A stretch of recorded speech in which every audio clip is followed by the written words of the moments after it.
Films is proud to present five-time Heaven's Medal Guitar Hero of the Year and Guitarist of the Decade, Rex Carroll. Now, when you watch this video, you're not watching just a guitar player who made a video. Rex is trained in classical music and has had over 500 students, so pay close attention. Rex is tuned to E flat if you want to play along with him. Enjoy.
Well, now we're going to talk a little bit about picking technique, and I'm going to show you how I do it. Okay, this is my copper Hot Licks guitar pick, and of course most people use a plastic pick, but I like the copper ones.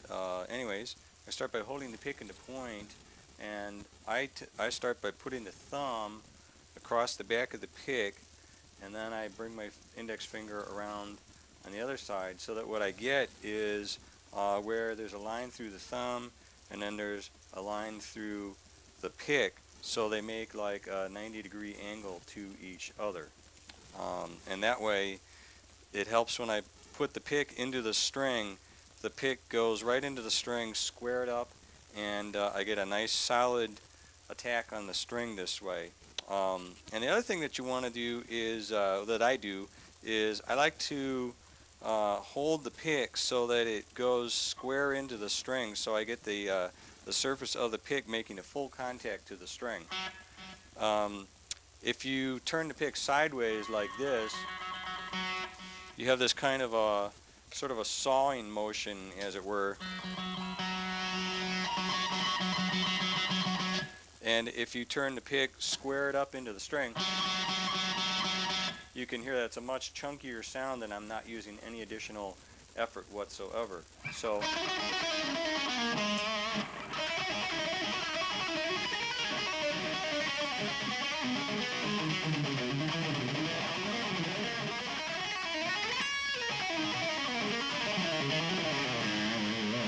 what I kind of do is I kind of move the hand, I drop the hand up and down like this, so that the angle of the pick always stays the same within the strings, and that way I get a good solid chunky attack, which is what you want for rock and roll playing anyways. Alright, now let's talk about damping with the right hand and the left hand. Starting with the right hand, what I usually do is I start by resting the palm of the hand up against the bridge, and then I slowly bring it forward until I get this kind of half muted sound. See, there's like a wide open sound. So I get this half muted sound.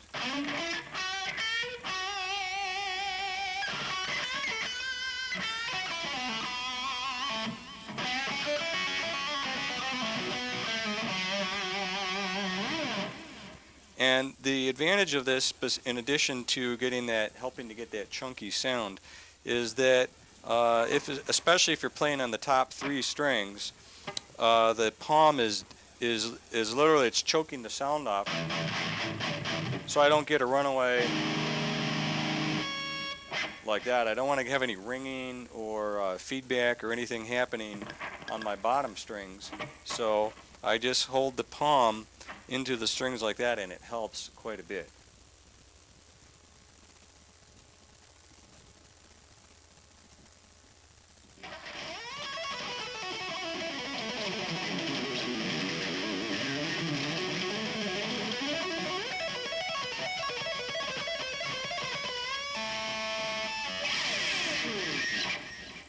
Alright, I'd like to talk about pentatonic scales and some fingerings that you can use that are really good for that. Um, Starting with in the key of G on the 3rd fret.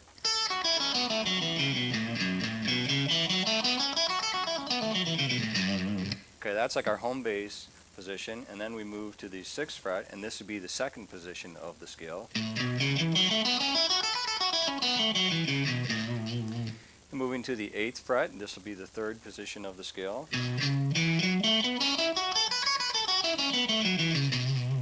Moving to the 10th fret, and this will be the 4th position of the scale.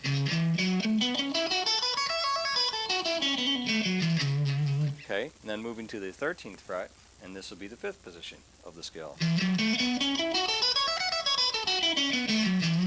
And then if I go to the 15th fret, this will give me like a repetition of the 1st position.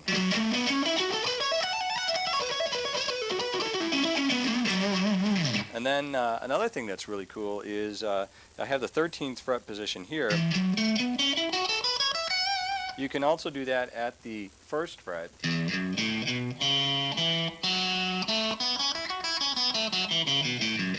If you use those open strings. So what we want to do now is discuss a fingering that is a good way to proceed. Here's a rule of thumb. Basically, you want to use the 1st and the 3rd finger from the left hand. Reason being that this finger combination is a much stronger combination than like the 2nd and the 4th. And you'll use the 2nd finger occasionally if you get a fret where you have to transition. And what you want to avoid is a situation where you have the 2nd finger and the 4th finger playing together because this is a weaker finger combination, and if we get into a scale pattern that is using the 2nd and the 4th finger, if that's an uncomfortable position to play, then the normal thing is, well, that's uncomfortable, I really don't like to go there, so that becomes an area of the fingerboard that we avoid. And we don't want that. We want to be able to play up and down the fingerboard in all the positions and be equally comfortable wherever we are on the fingerboard. So let's see how that plays out, and you'll get the idea. Now, starting with the 1st position of the G pentatonic at the 3rd fret and playing the notes with the 1st and the 3rd finger. See, so I stretched the 3rd finger here. Now you can certainly use the 4th finger if you want to. There's no law that says don't use the 4th finger. That's not it at all. If you're comfortable with it, if you need it, go for it. Certainly if you're doing a more of a linear scale, like a minor scale, then we are going to use the 4th finger and the 2nd finger. But this is different. This is pentatonic. So use the 3rd finger, and sometimes you might use the 2nd finger like this.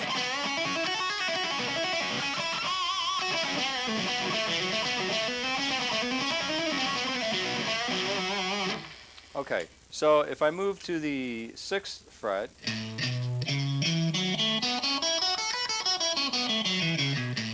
so this is the fingering, 1st and 3rd, and then stretch the 1st finger back, and then use 2nd finger right here, bring the 1st finger back, 1st and 3rd, and this may seem a little more awkward than doing, like if I play all the notes in one position.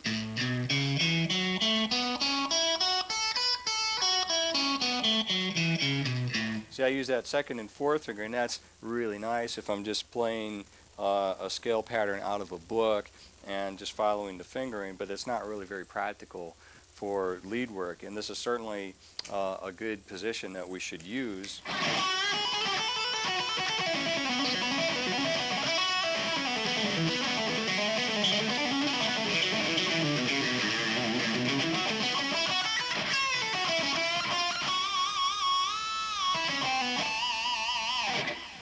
So that's how that works, and that's the reason for that. So you have great licks that you can use just with the 1st and 3rd finger primarily. So continuing on up to the 8th fret.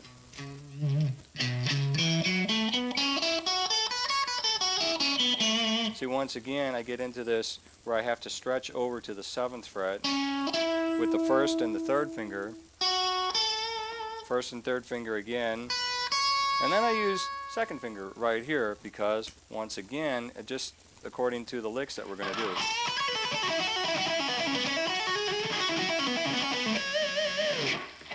Alright, up to the 10th fret, I'm going to use 2nd finger here. And notice my 3rd finger moves back and forth. 13th fret, 12th, whoops, 13th, 12th fret here, back to 13th. Now if I have a lick, you know where I want to go. I use the pinky, and I use the 1st finger.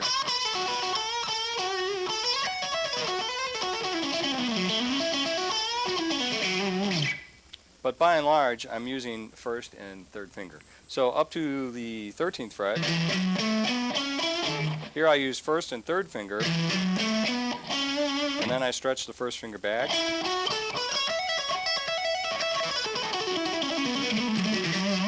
And then I get to the 15th fret.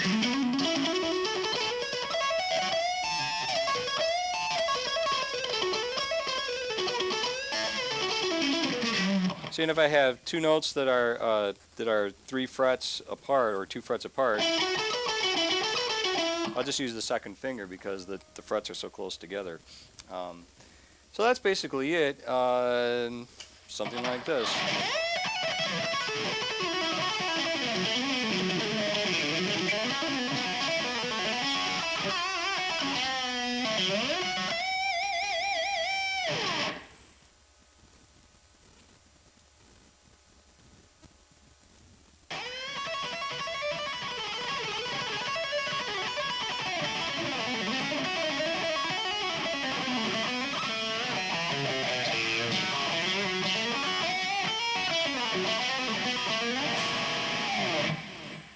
All right. Yeah, when I was a very young guy and taking guitar lessons, I learned a great exercise from my first guitar teacher, John Nicholas. And this is a triplet pattern using the pentatonic scale, and this was kind of like an introduction to lead guitar playing. And in turn, I'd like to pass this along to you now. And the great thing about this is like a lifetime exercise. It's a good finger strength builder. You can warm up with it, and you can certainly use it in your playing. A lot of great players have used this: Randy Rhoads, Frank Marino, Gary Moore, the list goes on and on. So I'm going to show you this pattern right now. If I go in the key of G on a pentatonic minor scale, and right there in the home bass position, all right, this would be the pattern starting from a descending at the top of the scale.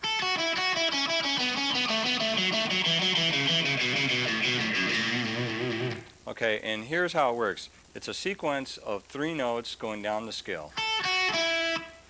All right, and that would be from the B flat to the G to the F. And then the next sequence of 3 notes is you back up 1 note to the G, and you play 3 notes from the G going down the scale. And then you go backwards by 1 note and you go back to the F. So depending on how you're looking at it, it's a sequence of 3 going down, and then you start each pattern 1 note lower than the one before. So in other words, I start at the B flat, and then I start at the G, and then start at the F, and then I start at the D, and so on and so forth. Or another way that you can look at it is you go down 3, back 1, down 3, back 1. First note of the next pattern is 1 note higher than the one you left off on. So if I play the whole pattern, the sequence of patterns, it's like this.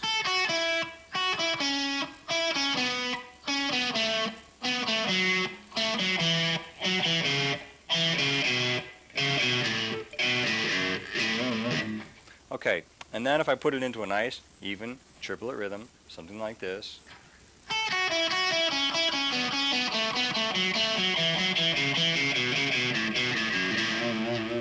And that's basically it. It's not too hard to learn. Most anybody can learn it. and it has a lot of application, which you'll see in a couple minutes. Now, if I'm going to go ascending up the scale, it's a little trickier to verbalize it, but to play it is about the same. So here's how it works going up the scale. We start at the 6th fret, so this would actually be the second note of the scale. There's the sequence. I play the note B flat, go backwards to the G, and then I repeat the B flat. Okay. For my next sequence of 3, I go to the next note in the scale, which is the C. And I play the C. I go backwards 1 note in the scale, and then I repeat the C. Okay, and then I move forward 1 note each time to start the next sequence of 3 notes.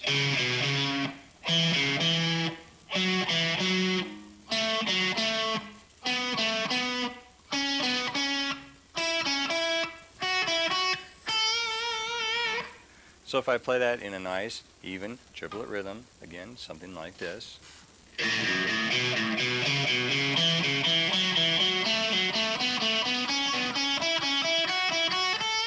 Maybe a little slower.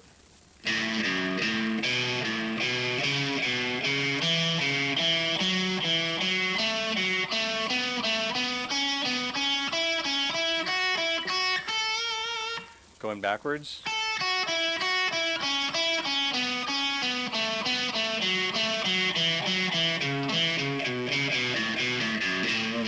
I'll tell you what, if you like practicing with a metronome, this is a great chance to get out your that. And the first thing that you want to do is you want to go through all 5 positions of the scale like we were discussing earlier and play the pattern going up and going down in each of the 5 positions. So that's the home base position. If I go to the 6th fret for the second position, something like this.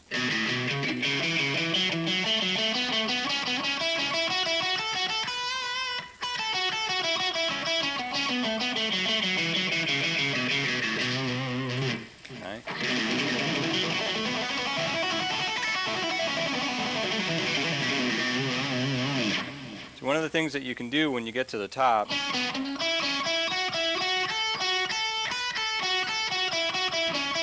is just turn around and start going back down the scale without stopping. Move up to the next position.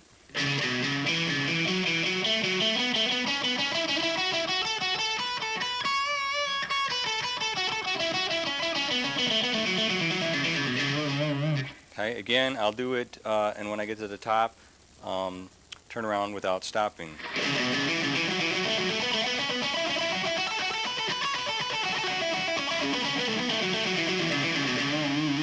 And by the way, I'm picking on every note, okay, using alternate picking, down, up, down, up, down, up, down, up, which is, that's an even, that's like a sort of a 2 or a 4 sequence, down, up, and you're playing with a triplet, you're working with triplets, da da da da da da da da da. So the picking sequence, you have to pay attention to that to make sure that you're doing the proper down, up stroke. Okay, so moving to the 10th fret.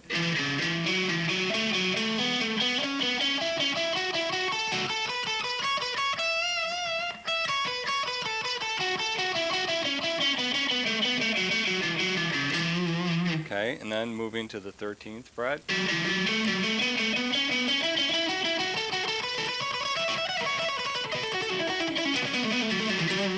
Moving to the 15th fret.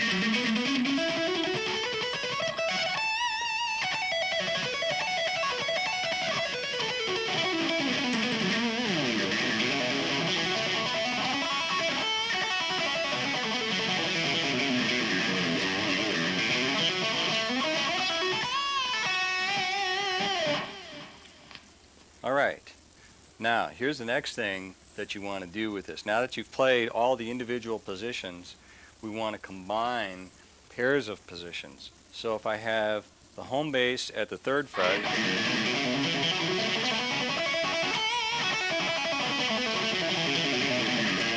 and if I have the 6th fret,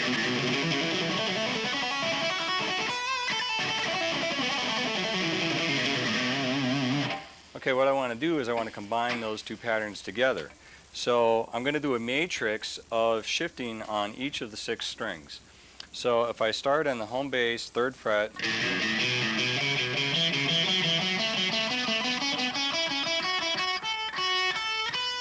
and I shift on the high E string, and then I come down the same way,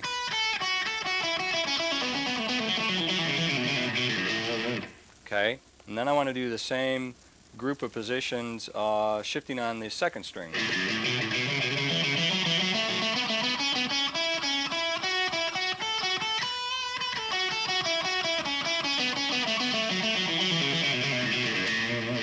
Okay, and then same thing shifting on the 3rd string.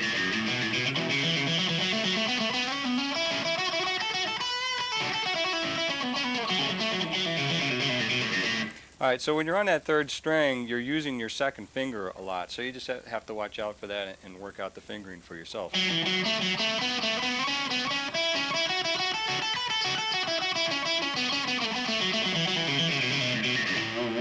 Alright, and then you go on the 4th string.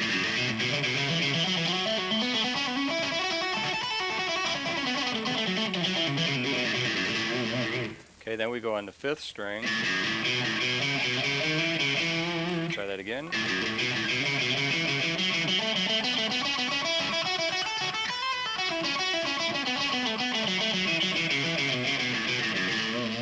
And then you can go on the 6th string too.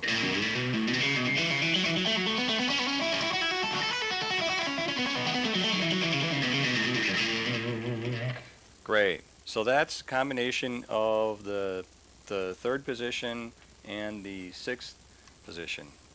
So combinations. So if we take the 6th fret and the 8th fret, we do the same thing there using that matrix of 6 strings. So 1st string,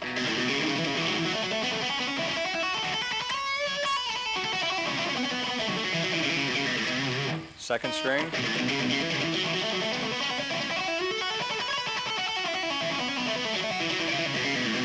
3rd string,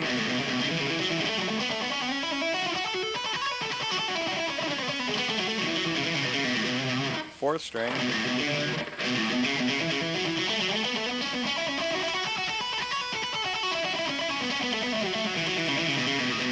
5th string,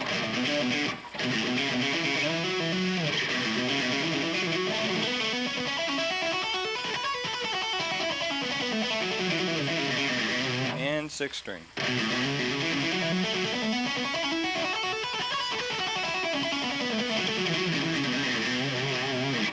Now I'm just kind of like whipping through these, but you'll have to spend a lot of hours practicing if you've never done this before to get the combination patterns together. Certainly I myself over a period of many years have worked all of this out very methodically, slowly, working my way through figuring out my fingerings, and sometimes I use legatos where I don't pick every note, and sometimes I use the pick on every note. So all those things that you can certainly do, and working through each of the combinations of scale patterns, and you'll work through all the combinations till you finally get up to the 13th fret.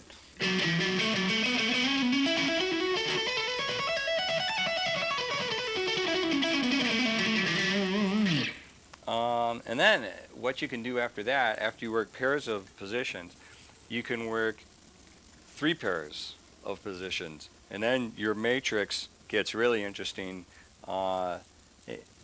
You can go through and work out the different string possibilities. Here's an example. Here's one that I like to do a lot, starting at the 1st fret.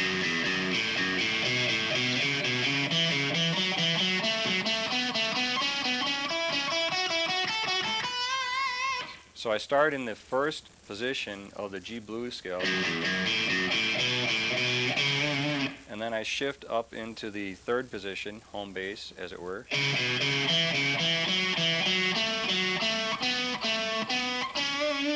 And then I shift up on the G string into the next position. And then because I'm continuing to complete that position, I'll move over to the 1st finger So there I've combined three patterns.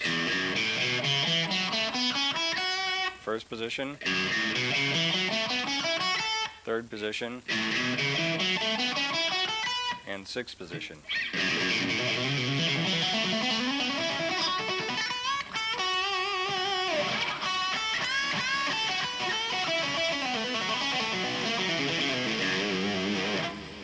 What I found is that if you're working on this as an exercise, it really helps you to develop a fluidness in moving from the different positions at any point and any position on the fingerboard.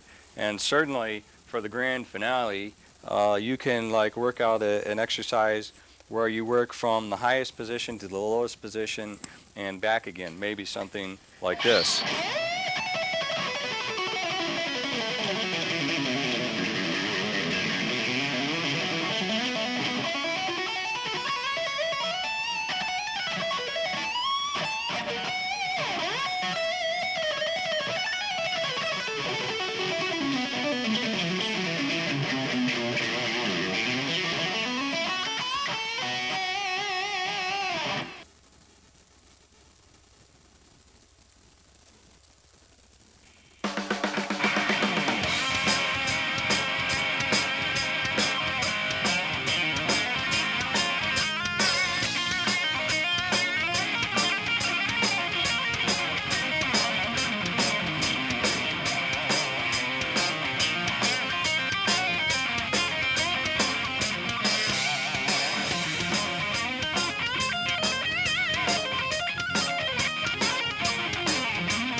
Well, right now I've got a wonderful little lick. This is one of my all-time favorite licks that I want to show you, and basically used in some improvisation. It goes kind of like this.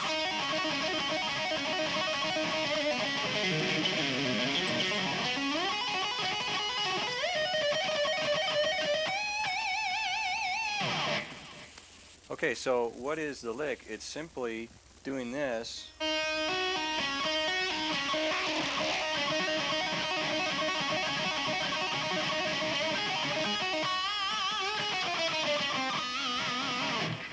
Okay, so let's break it down. First of all, I'm in the key of A,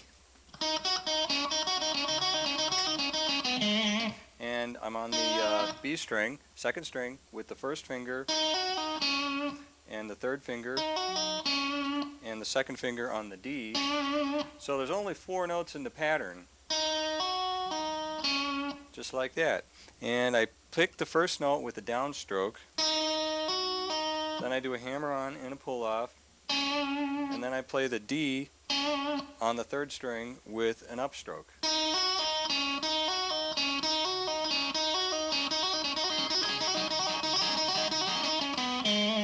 Okay, and I can also reverse the picking. I can do an upstroke here to start with, an upstroke, and then a downstroke on the D on the G string.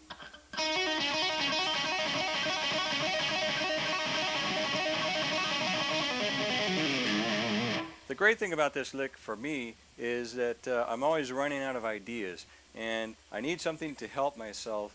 And like I have these other licks, like if I'm on a minor scale, I can do that two-string sequence that we talked about, and that's one way that I can stall the audience while I'm waiting for my next idea. The other way is I can go to this blues lick. This is like another thing that I can do.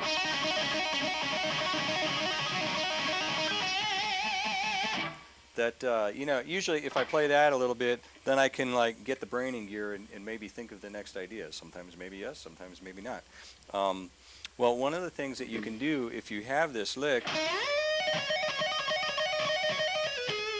is you can move it up an octave, and that way you get double the mileage out of it.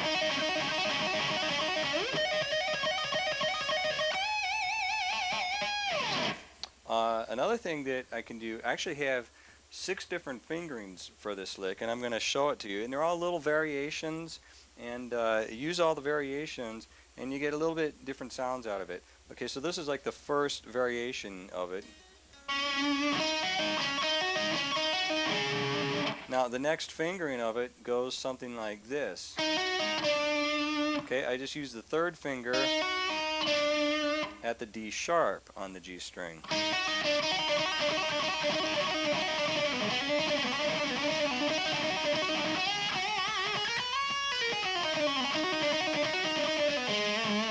Okay, another fingering that I have for this is the D sharp again, only stretching out with the 2nd finger.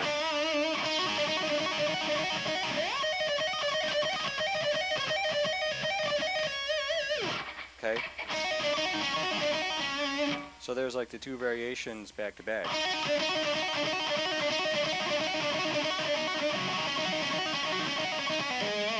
So that's like the first 3. Then the second 3 variations is just move it over to a different set of strings. That's one way to do it on the E string and the B string. And then I just change the fingering a little bit.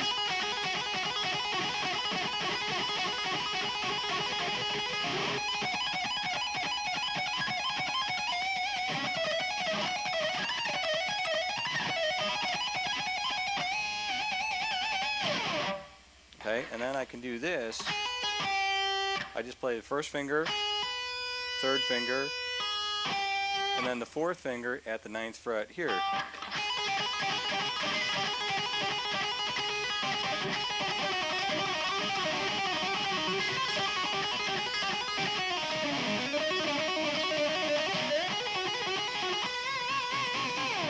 And another neat things with this phrase is you can move it around within the scale if you get to know your blues scale patterns or your pentatonic scale patterns pretty well. I can play the same lick here in the 5th position, key of A, and then I do the same lick over here at the 10th fret, still in the key of A. Because it's the same lick over here.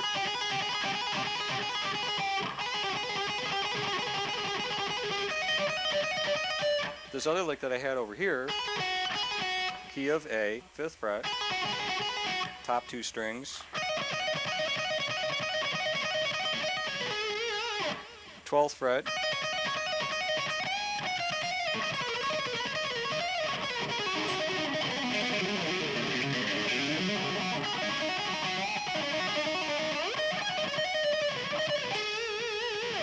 so you get the idea.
now I'd like to talk a little about string bending and some things that you can do, and I'm going to work out of the key of A with a pentatonic blues scale.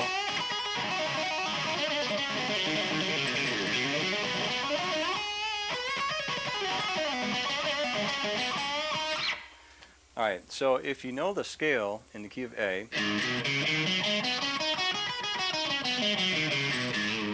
I'll give you two basic rules of string bending that will be very useful and helpful as sort of a general guideline. First rule is every note of the scale can be bent up to the next note in the scale, and we'll see how that works in a minute. And the other rule is always use your ear so that when you are bending up to that next note, that you're always using your ear to hear the pitch and pay very close attention to the intonation of your bend as well. Those two rules will pretty much take you wherever you want to go with your string bending. So I find that one of the ways that to help learn, well, where are the tones? If every tone can be bent up to the next tone, well, where are those tones? It just helps if you have a sort of a working knowledge of the theory of the scale. And so this being a home base pentatonic box blues scale, if I take each tone and label it as a number, a scale tone, this would be the root on A, C as a flat third, D as a 4, E as a 5, G as a flat 7, A as the root again, flat third or minor third, D as the 4th, E as the 5th, G as the flat 7 or the minor 7, A as the root, and C as the flat third again, or minor third. So a 4 can bend up to a 5, a flat third or minor third can bend up to the 4th, and that way it's just kind of like connect the numbers. Whatever number you're on, bend up to the next number. So if I go to a D, which is the 4th in the key of A, and my target pitch will be the E, which is the 5th of A.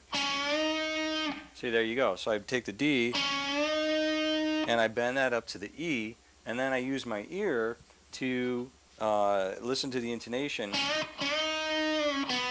I don't want to go over, I don't want to go too far, and I don't want to go too low either. But I just want to center right in on that frequency.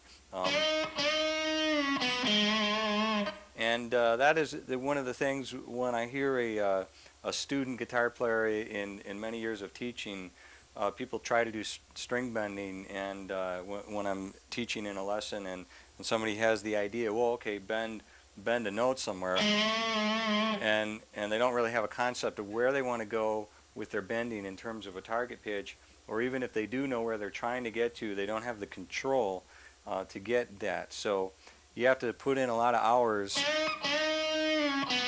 so that your left hand knows how much tension it's going to take to get that note right up to the pitch you want.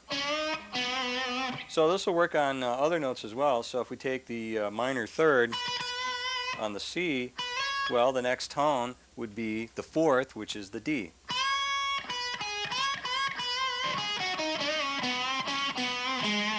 And the flat 7 will bend up to the root.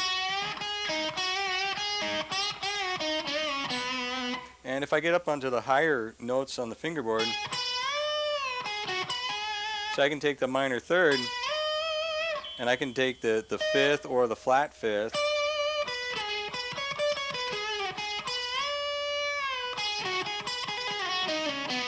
see, and I can do that, or I can take even the root note and bend that up to the next tone, which is the minor third. That's a pretty large interval, which is a step and a half. But it works, and it'll be fine. Also, if you're playing in a minor scale,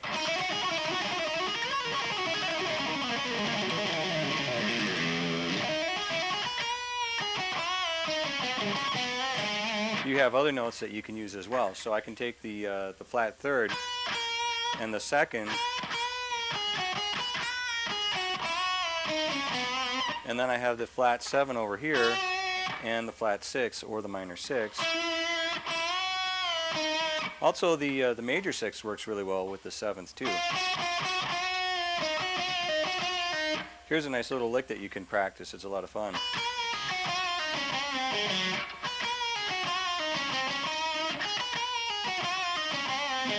And this is the flat 3rd with the 2nd, and then the flat 7 with the 6, and then the 4 with the major 3rd. Alright, now here's another little idea that you can do, where you can take the flat 3rd again on the C with the index finger and bend that up to the 4th.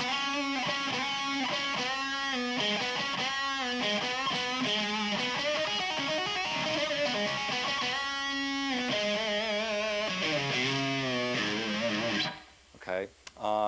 Another thing that I'd like to show you is if you're bending, like say on the flat 7th up into the root, a lot of times I'll put a vibrato on that note.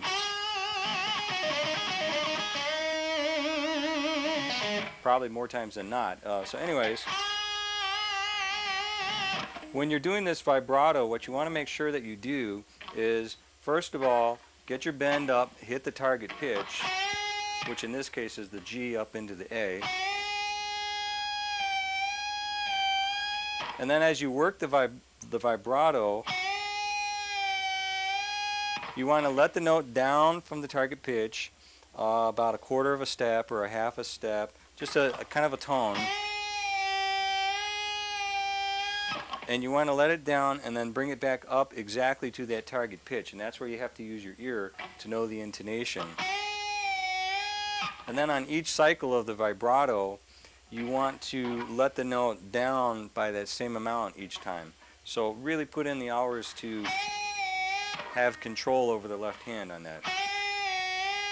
So it's always a thing where you're going up to the target pitch and then you're letting it down a little bit, coming exactly back up to that target pitch and then letting it down a little bit.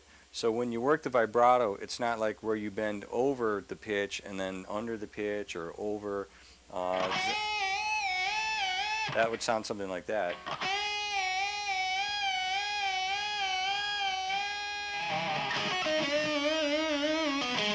And if you play fast on your vibrato, or if you play real slow,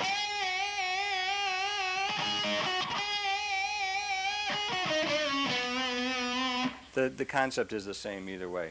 One other thing that I'd like to show you with the string bending, that is one of my favorite little things that I like to do, is taking that minor 3rd, which is the C in the key of A,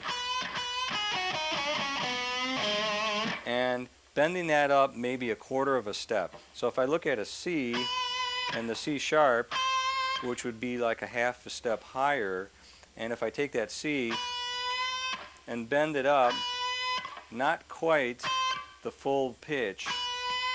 So what is that, maybe a quarter of a step or something like that.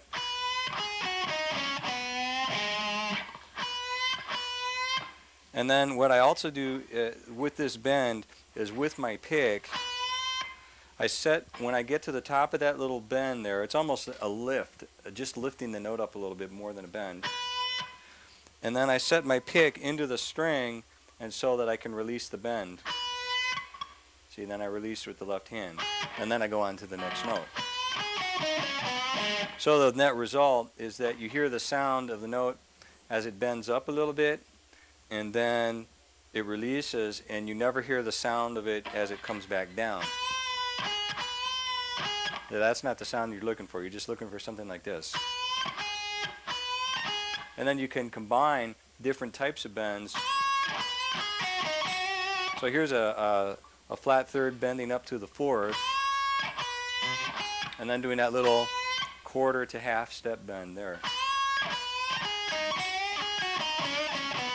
And actually, once you get confident with the sound of that little lifting up on the flat 3rd there, you can actually put a little bit of a lift almost on every note and just kind of use your ear to have a sense of how far to go with that.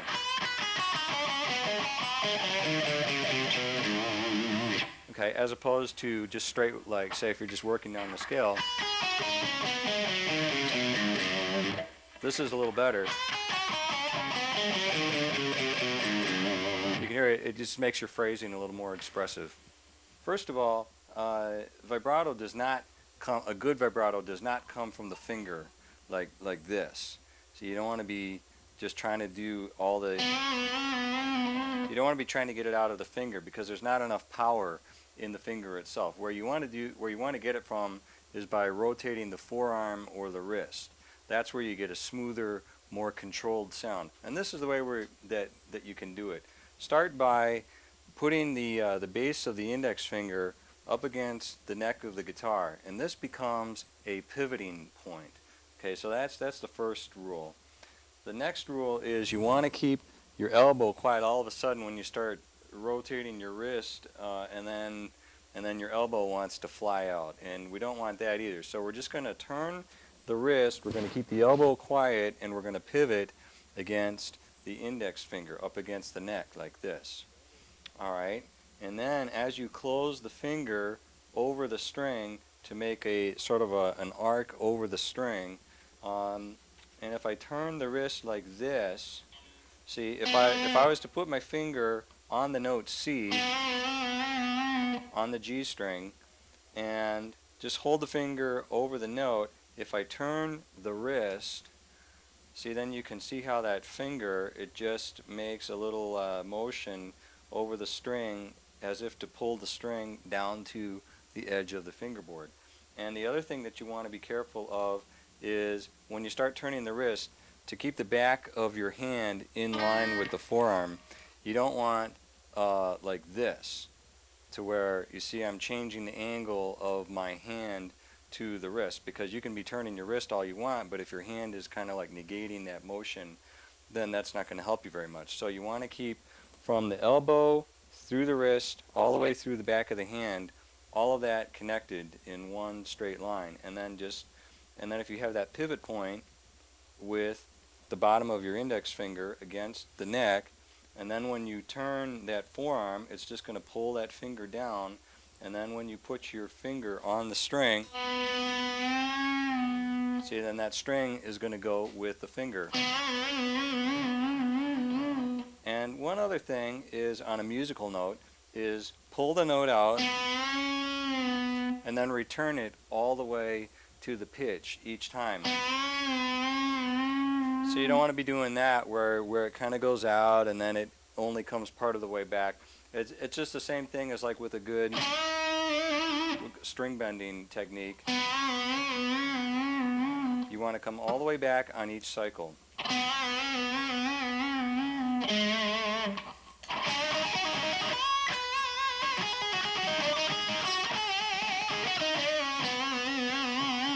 Generally, from the bottom 4 strings, I'll be pulling the note down to the edge of the fingerboard, and then on the top 2 strings, I'll be doing the same technique, only pushing the string up away from the edge.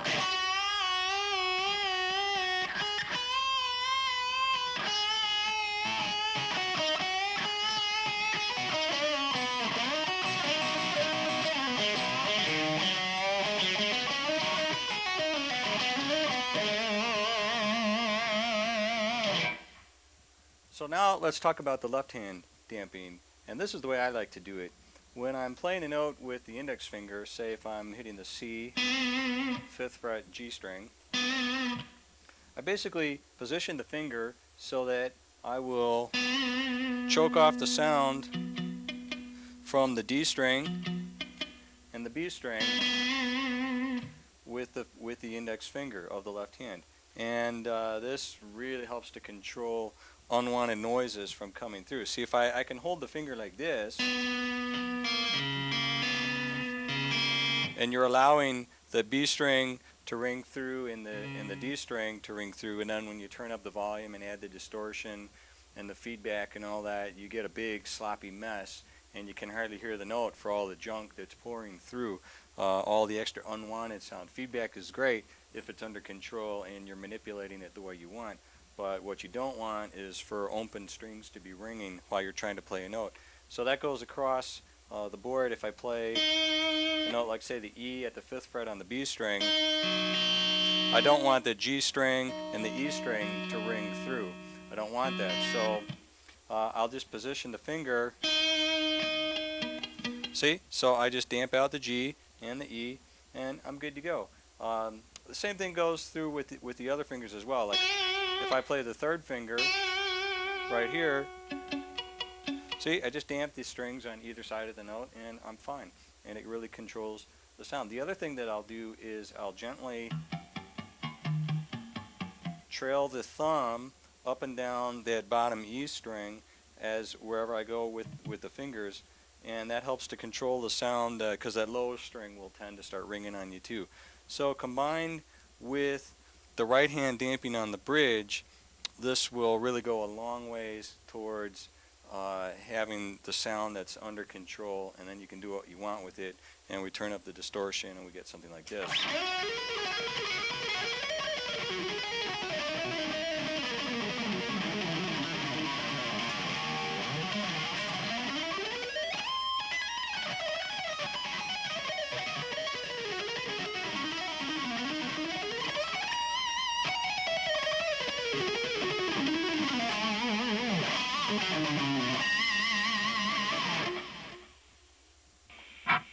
Free association.